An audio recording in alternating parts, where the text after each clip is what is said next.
Hello नमस्कार दोस्तों, आपका अपने यूट्यूब चैनल एग्जाम एल पर आरपीएससी आरएसएसबी में हार्दिक स्वागत और अभिनंदन है।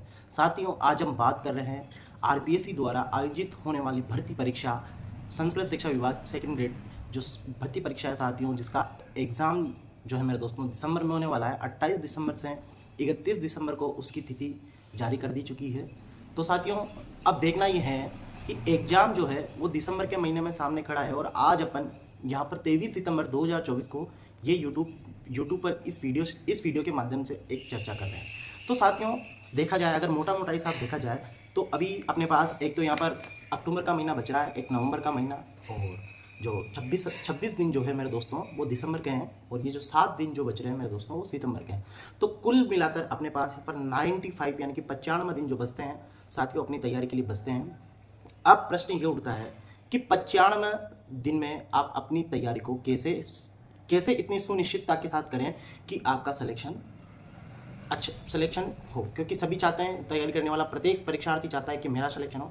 तो साथियों, मैंने एक 90 दिनों की रणनीति के नाम से आपने थंबनेल में देखा होगा, और इस वीडियो का जो सबटाइटल है यानी कि उसकी हेडिंग उसमें भी लिखा है कि 90 दिनों की अंतिम जो 90 दिन है उनकी रणनीति क्या होनी चाहिए। तो साथियों, अगर आज मैं बात करूं, क्योंकि जैसा कि अपना मेंटरशिप वाला जो ग्रुप है और अन्य जो ग्रुप है साथियों, उनके माध्यम से टेलीग्राम के जो ग्रुप है, मैंने देखा कि कई सारे जो विद्यार्थी है उन्होंने तो एक बार कोर्स कर लिया और कुछ जो परीक्षार्थी है उन्होंने अभी तक कोर्स नहीं किया। तो मैंने देखा कि अभी तक 2 प्रकार के यहाँ पर परीक्षार्थी हैं जो 28 से 31 दिसंबर 2024 को होने वाली परीक्षा में शामिल होंगे। तो आपके सामने मैं बता दूं, ये जो परीक्षा थी साथियों, इसके जो फॉर्म फिलिंग हुए थे वो मार्च में हो गए, कंप्लीट हो गए थे, यानी कि फरवरी और मार्च के मध्य इसके जो आवेदन है आपसे लिए मांगे गए थे, और दिसंबर में इसकी परीक्षा है। तो साथियों, टाइप 1 और टाइप 2 मैंने 2 भागों में बांटा है। टाइप 1 में वो विद्यार्थी हैं, वो परीक्षार्थी हैं जिन्होंने एक बार आरपीएससी सेकंड ग्रेड का जो सिलेबस है साथियों, जो कि आरपीएससी के माध्यम से जारी किया गया है, वो यहाँ पर इन्होंने कंप्लीट कर लिया है। तो साथियों, आपने जब सिलेबस पढ़ लिया है, एक बार आपने देख लिया है, तो आपको ये सुनिश्चित करने में बड़ी सुविधा अब होगी, क्योंकि आपने देखा है कि कई सारे जो ऐसे टॉपिक्स हैं जो आपने पढ़ भी लिए लेकिन फिर भी वो आपके समझ में नहीं आए, और कई सारे ऐसे टॉपिक्स हैं जिनको आप एक बार फिर से पढ़ लेंगे तो आप उनको अच्छे से कवर कर पाएंगे। तो साथियों, अब आपको यहाँ पर मार्क करने हैं वो सभी टॉपिक जो आपके सिलेबस को 60 से 70% बनाते हैं, यानी कि आपको 60 से 70% जो सिलेबस है उसको एक अंडर बॉक्स में आप डाल दीजिए। ये सिलेबस आपको बार बार पढ़ना है।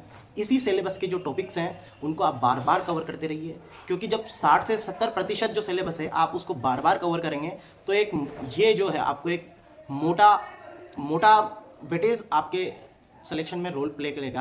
क्योंकि इसमें जो है साथियों, ये पूरा जो सिलेबस का जो पोर्शन है साथियों, ये आपको एक कॉन्फिडेंस भी देगा। इसको आप और प्रबल और मजबूत बनाएंगे और प्रबल बनाएंगे तो ये आपको एक आत्मविश्वास के साथ आप जब पेपर हॉल में जाएंगे तो ये आपको एक अच्छी मजबूती देगा। दूसरा जो साथियों है, क्योंकि आपको मैंने कहा कि 60 से 70% जो सिलेबस है आपने मार्क किया उसको बार बार रिवाइज करना है, और इसके अलावा आपको क्या करना है, साथ के साथ उन टॉपिक्स को ढूंढिए जिनमें आप हल्का सा एफर्ट लगाकर उनको कवर कर सकते हैं। तो ये जैसे जैसे आप पढ़ते जाएंगे तो हल्का सा आपको ध्यान में आ जाएगा कि यार ये टॉपिक्स है, इसको मैं अगर थोड़ा सा एफर्ट और लगा दूँ तो इसको भी हैंड टू हैंड कवर कर सकता हूँ। और बाकी ऐसे जो टॉपिक्स हैं जो आप कितनी बार पढ़ चुके लेकिन आपको अभी तक समझ में नहीं आ रहे, आप उनको स्किप कर दीजिए। अब उनके पीछे भागने से कोई मतलब नहीं है, आप उनको सीधा छोड़ दीजिए। दूसरा, अब आपको किताबें कोई सी भी नहीं बदलनी है, ये सबसे महत्वपूर्ण बिंदु है। एक भी किताब जो है आपको नहीं बदलनी है। आपके पास जो लिमिटेड किताबें आपके पास जो बच रही है, जो आपने चुनी है, भले वो कैसी भी है, काली है, गोरी है, कैसी भी वो किताब है, आप उन्हीं पर विश्वास करते हुए आगे बढ़े, और किसी के भी बहकावे में नहीं आए कि ये वो बुक्स अच्छी है, वो मार्केट में नहीं आएगी, अब वो ले आऊँ क्या, कोई फ़ायदा नहीं है। जो आपने पढ़ चुका है, जो आपके पास अभी उपलब्ध है, अब आप उसी को ही रिवाइज कीजिए। ये तो बात हुई टाइप 1 यानी कि वो बच्चे जिन्होंने एक बार कोर्स को कंप्लीट कर लिया। अब साथियों, बात करते हैं टाइप 2 में उन विद्यार्थियों की जिन्होंने अभी तक कोर्स कंप्लीट नहीं किया है, यानी कि आधा अधूरा कोर्स उन्होंने अभी तक किया है, और वो भी ये जो भर्ती परीक्षा है जिसकी दौड़ में शामिल होने जा रहा है। तो साथियों, मेरी आपसे एक बार रिक्वेस्ट है, आप एक बार भले कोर्स तो नहीं कर पाए लेकिन जो सिलेबस का जो साथियों पीडीएफ है, ऐसा पीडीएफ होता है साथियों, ये जो सिलेबस का जो पीडीएफ है मेरे दोस्तों, ये तो आप एक बार जरूर देखें अपनी आंखों से। जब आप सिलेबस का जो पीडीएफ है वो देखेंगे तो उसमें आपको कुछ टॉपिक्स ऐसे दिखेंगे जो आप देखते हैं पहचान जाओगे कि यार मैं इसके ऊपर कितनी मेहनत कर लूँ, ये मेरे को नहीं आने वाला है। तो ये वही टॉपिक है जो अपन को छोड़ना होता है, क्योंकि कहीं ना कहीं एक कहावत कही जाती है कि सिलेक्शन उससे नहीं होता कि आप कितना पढ़ते हो, सिलेक्शन उससे भी होता है कि आप कितना छोड़ते हो। तो साथियों, जो आपको नहीं आता है भले आप उस पर मेहनत कर सकते हो, लेकिन फिर भी नहीं आएगा वो। ऐसे टॉपिक्स आपको अगर दिख रहे हैं तो उनको अभी से ही यहाँ पर आप अलग छांट दीजिए, उनके ऊपर आपको मेहनत करने की कोई आवश्यकता नहीं है, आप उनकी ओर ध्यान मत दीजिए। तो साथियों, फिर अब बचेगा क्या? अब बचेगा ये कि जो टॉपिक्स आपने पढ़ लिया है और जिन पर आप हल्के से पढ़कर फिर से कमांड बना सकते हैं, ऐसा पोर्शन आपको लगभग 60% चुनना है। सिलेबस का लगभग 50 से 60%, मैं मानता हूँ 60% आप करो, क्योंकि संस्कृत शिक्षा विभाग का पेपर है, सीट्स यहाँ पर कम है, तो कट ऑफ भी आपकी हाई रहेगी, इसमें कोई डाउट नहीं है। अतः आप कम से कम 60% सिलेबस तो ऐसा चुनिए जिसका आप बार बार रिवीजन कर सकते हैं। बायोलॉजी, केमिस्ट्री, फिजिक्स और जीके वाला जो पोर्शन है, इनमें से जो आपका स्ट्रॉन्ग जो पार्ट है उसको तो आप कंप्लीट कर लीजिए। स्ट्रॉन्ग पार्ट को आप इतना स्ट्रॉन्ग कर लीजिए कि उसमें से क्वेश्चन, मतलब बदकिस्मती से क्वेश्चन निकले, वरना वो आपको सारे क्वेश्चन सही देकर जाए। तो ये तो था साथियों टाइप 2 के लिए। और इनके लिए भी एक महत्वपूर्ण जो बात है वो यही है कि आप बुक चेंज आप कतई न करें। किसी भी परिस्थिति में आप अपनी जो बुक लिस्ट जो आपने बनाई है, जो आपके पास उपलब्ध है, उसको बदले नहीं, वही बुक्स आप रखें। और साथियों, अब बात आती है कि टेस्ट कैसे देना है। तो साथियों, अभी आपके पास 90 दिन है, यानी कि 3 महीने हैं लगभग। तो अभी आपको जो है मेरे दोस्तों, ये एक नियम बना लेना चाहिए। कम से कम की बात कर रहा हूं मैं, ध्यान दें मेरी बात पे।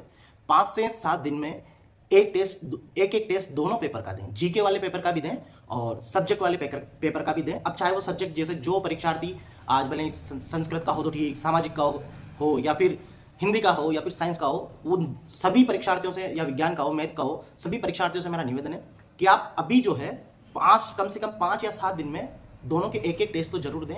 अब टेस्ट देने का तरीका ये नहीं है कि आपने टेस्ट दिया, आपकी रैंक कितनी आई, आपको कितने नंबर मिले, वो सब दे के खत्म। नहीं, टेस्ट देने का सबसे अच्छा तरीका है कि टेस्ट में क्या क्या पूछा गया और उनमें से कौन कौन से पोर्शन में आपने अच्छा प्रदर्शन किया और कौन कौन से जो पार्ट्स थे, कौन कौन से जो टॉपिक्स थे जिनमें आपका प्रदर्शन निराशाजनक रहा, और आपको लगता है कि उस टॉपिक्स में अगर मैं थोड़ा सा और मेहनत कर लेता तो मैं उनको पढ़ सकता था। तो ये जो तरीका है ये आपको मदद करवाता है कि वो कौन से टॉपिक है जिनको मैं हल्का सा पुश कर दूं, हल्का सा उनको बूस्ट कर दूं, तो वो मेरे लिए मजबूती प्रदान करेंगे। इसलिए ये जो टेस्ट है इनको आपको अच्छे से आकलन करना है, अच्छे से इनको देखना है। और जब आपके एग्जाम के 50 दिन रह जाए, तब आपको टेस्ट की जो रणनीति है इसमें थोड़ा सा आपको परिवर्तन लाना है। तब आपको टेस्ट की संख्या में एकदम से स्पीड बूस्ट करनी है। ये सिर्फ 20 दिन के लिए करें, लगातार 50 दिन के लिए नहीं करें। अगर आप ऐसा करेंगे तो ये घातक भी हो सकता है। तो तब ये 50 दिन वाली रणनीति वो एक अलग रणनीति है। फिलहाल इतना ही कहना चाहूँगा कि अंतिम जो 90 दिनों की रणनीति है, मैं विश्वास के साथ कहता हूँ, अगर आप ये तरीके से ईमानदारी के साथ स्व अनुशासित रहते हुए फॉलो करेंगे तो मेरी शुभकामनाएं आपके साथ है। इसी प्रकार आप अपने इस चैनल को अपने दोस्तों के साथ शेयर कीजिए, अपने साथी परीक्षार्थियों को बताएं कि किस प्रकार से ये एक रणनीति। मैं उम्मीद करता हूँ कि मेरा जो अनुभव है ये आपके जीवन में काम आए। थैंक यू दोस्तों।